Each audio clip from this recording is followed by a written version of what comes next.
Shimanami Kaido is a link of 6 different islands streamlined together by bridges in central Japan that connects the island of Shikoku to mainland Japan.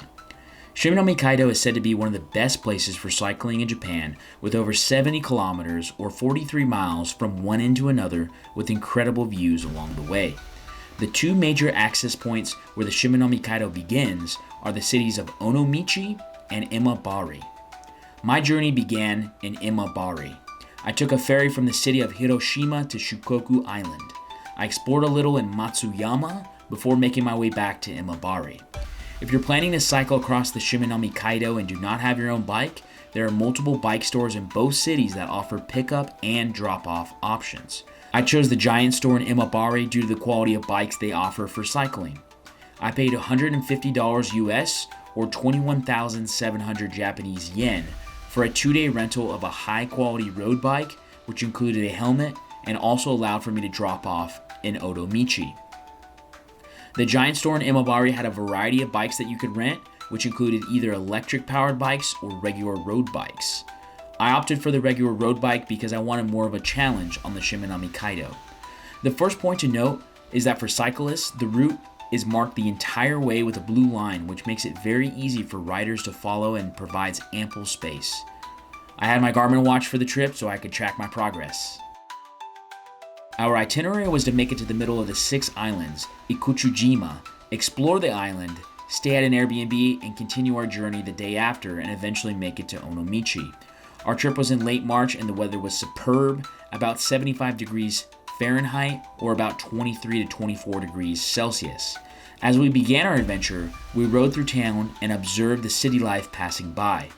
As we approached our first island, Oshima, we approached the 70-kilometer bridge where we would spend the next 2 days riding across. The road leading up to the bridge was very inclined and was quite difficult, even for someone such as myself who's an active person.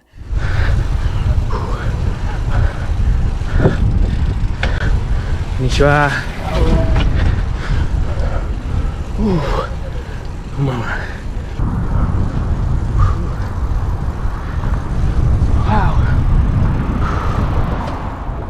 After huffing and puffing with my legs on fire, we turned the corner and wow, one of the most beautiful views I've ever seen.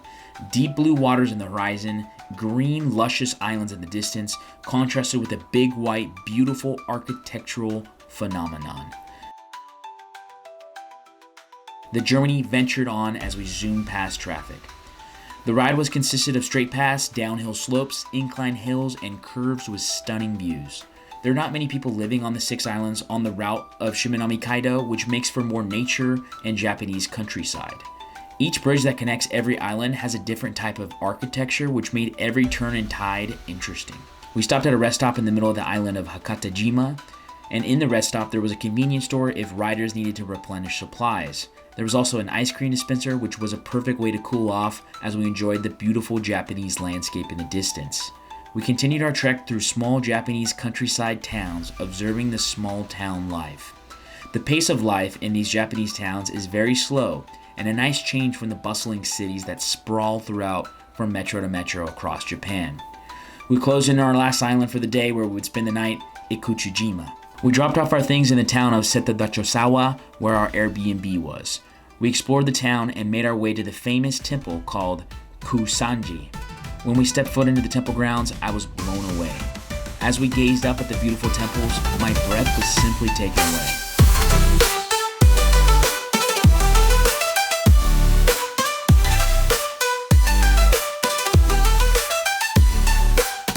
We found a cave that led to an underground shrine. This place was known as the Cave of 1,000 Buddhas, which was spectacular. The temple grounds were virtually empty, with no other visitors in sight.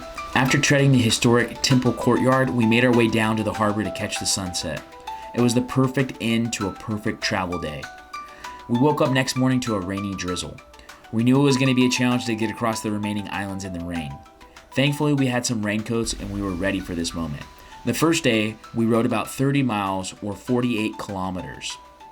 The plan was to do the same amount for the second day, but we had rain on the forecast all day. As we pushed ourselves up the incline hills, the rain pushed us back more.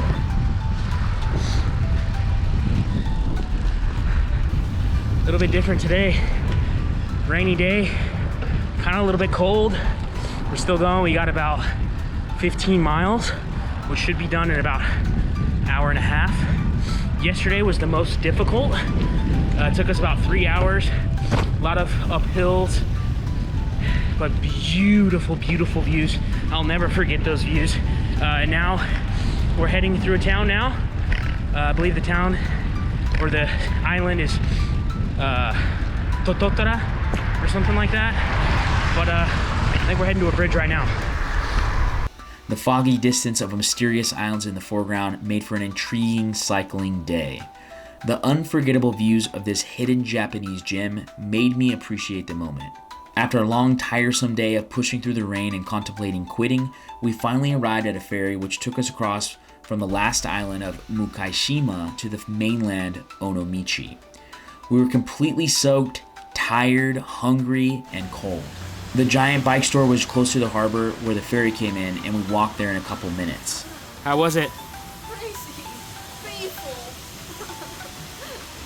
The drop-off process was easy and stress-free. So this is why I love Japan.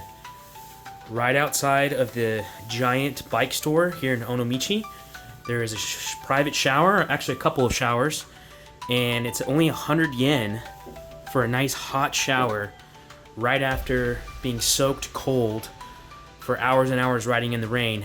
You can come and take a nice hot shower. This was very helpful. This is why I love Japan. They're very efficient. The Shimanami Kaido was an unforgettable experience. If you're riding a non-electric bike, it may be a little bit challenging for those that are not physically active. If you're planning to visit Japan and want a hidden gem of a spot to enjoy the true Japanese countryside, Shimanami Kaido is a must visit. Thanks so much for watching. Hope you got value out of this video, and we'll see you in the next one.